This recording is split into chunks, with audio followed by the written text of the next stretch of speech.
Volume 4, Chapter 61, The Liberation of South Carolina. Greene was far too expert a strategist to pursue Cornwallis. Instead, he took the opportunity to wheel southwest and march against South Carolina, for which he was hailed by many American leaders.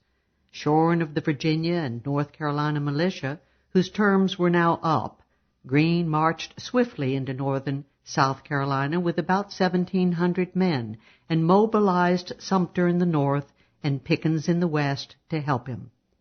Greene also sent Lee's crack legion to join Marion on the lower Pedee River.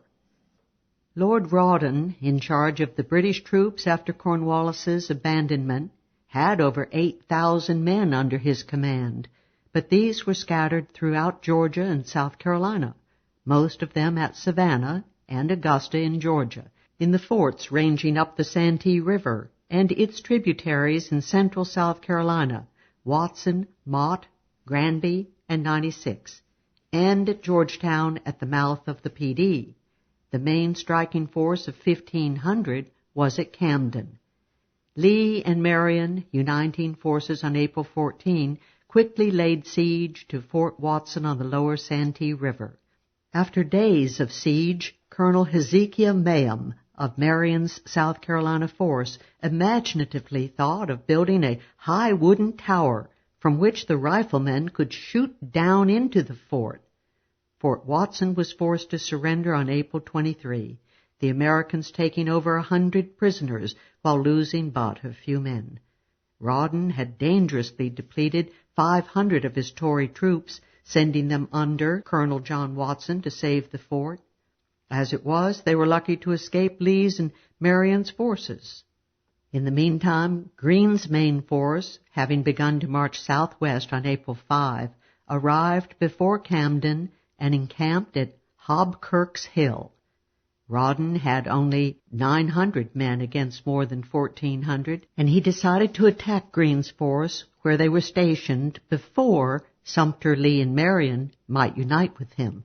Actually, Sumter apparently had no intention of cooperating with Greene, and Lee and Marion were still chasing Watson's troops. Rawdon attacked on April 25. The fighting was a fiercely waged tactical battle of wits, with Rawdon outmaneuvering Greene on the field. Greene tried to take advantage of Captain Simon Morgan's advance on a narrow front by executing a double envelopment, but Rawdon quickly broadened his line and forestalled defeat. A break in the line of Maryland Continentals and subsequent defeat could have been more serious had not Washington's cavalry saved the American guns. The battle was an undoubted victory for the British, but once again a tactical victory was soon to turn to the ashes of a strategic defeat. For one thing, both armies had lost about 270 men, and Rawdon's force could scarcely afford this loss. For another, after finally being joined by Watson's force on May 7, he marched northwest to fight Greene once more, but was outfoxed and gave up the pursuit to return to Camden. At this point, Greene could have surrounded and captured Rawdon at Camden if Sumter had joined him with his 1,000 South Carolina guerrillas. But Sumter simply refused to do this. The Virginia and North Carolina militia failed to assemble and reinforce Greene, and Congress did not send any aid. But Rawdon was in no position to take advantage of these weaknesses. Increasingly, guerrilla bands were cutting him off from food and supplies, while his Tories were threatening to mutiny because several Tory deserters had been hanged by the Americans after being taken prisoner at Hobkirk's Hill. Their exposed position now rendered the British decidedly uneasy. With food dwindling and his men restive, Rawdon evacuated Camden on May 10 to withdraw to lower South Carolina, where he finally stopped at Monk's Corner, 40 miles north of Charleston. This withdrawal acted as the signal for widespread guerrilla attacks on the other British forts on the Santee chain. On May 11, Sumter easily seized Orangeburg in the central part of the state without the loss of a man. The archers of Marion and Lee fired flaming arrows into Fort Mott and induced it to surrender on May 12.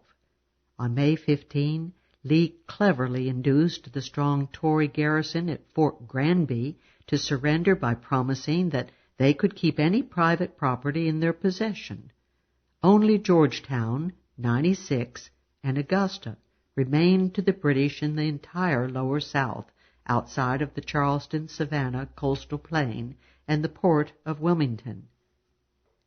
Lee and Pickens, with a troop of Georgia and South Carolina militia, were sent west against Augusta, which they besieged on May 22.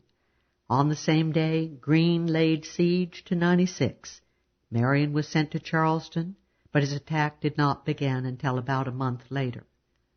There were 2 British forts in Augusta. The smaller was first surrounded and captured, the Tory Colonel Grierson being shot after capture by one of the Georgia militia. The larger fort was a much tougher prey. Even the erection of a Mayhem Tower could not hasten surrender. But finally the 300-man Augusta garrison surrendered on June 5. Georgetown also proved to be no problem.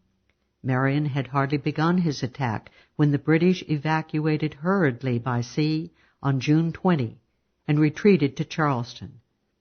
After capturing Augusta, Lee and Pickens joined Greene at 96. The fort had a strong Tory garrison of 550 crack troops under Colonel John Cruger, and Greene tried everything in his arsenal against it. Approaches built by Kosciuszko, Mayhem Tower, flaming arrows, all to no avail. Only cutting off the fort's water supply was taking any toll. Finally, Rawdon received reinforcements from overseas, and, with his 2,000 men, he marched swiftly from Charleston to relieve the garrison. Sumter failed to intercept and delay him, and the Americans were forced to retire from 96 on June 20.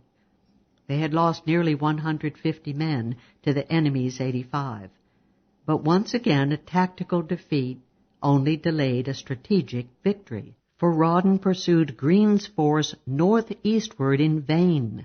The British prudently decided to abandon 96 on July 3 and fall back on the lower part of the state. Both armies were now exhausted by the heat. Rawdon stationed his troops at Orangeburg, while Greene summered to the northeast on the cool and healthy plateau of the high hills of Santee. During this rest period, Marion, Sumter, and Lee managed to force the British to evacuate Monk's Corner, while Rawdon, broken in health by the campaign, sailed for England, leaving Colonel Alexander Stewart in charge of all British forces south of Virginia.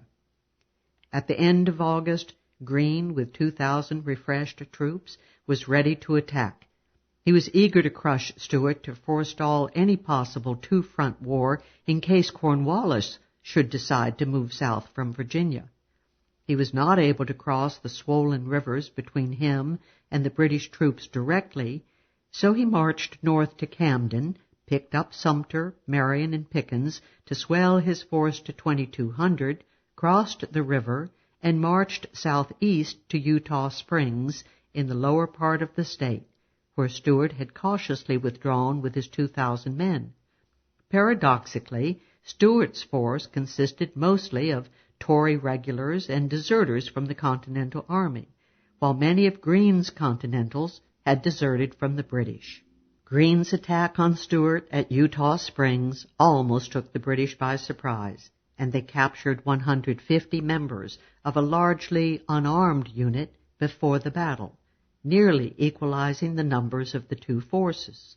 The Battle of Eutaw Springs on September 8, 1781, was a fierce confrontation. The quality was high on both sides, each army consisting of crack troops. It turned out to be Greene's last battle of the war, and characteristically, it was another tactical defeat and another strategic victory. At first, Greene did very well. He placed his men in the Morgan manner, with militia in the front line and Continentals in the second. The first line fought well for a long time, When it began to give way, the British rushed forward in disorder and seeming triumph, only to meet a devastating volley and bayonet charge. The Americans routed the British, with only the cavalry and light infantry of Major John Marjoribanks on the British right flank holding firm.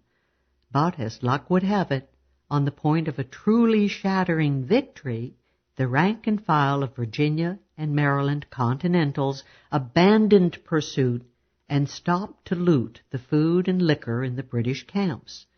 This lapse permitted the almost shattered British to reform, and while the battle was yet undecided, Greene prudently withdrew from the field. Stuart could only race back to Charleston, and reinforcements on the march prevented the Americans from falling upon his army.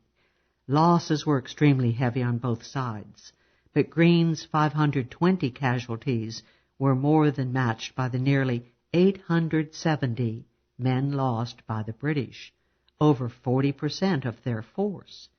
Once again, the British had a narrowly technical win thanks to the sudden failure of American discipline, but the losses meant a smashing strategic defeat.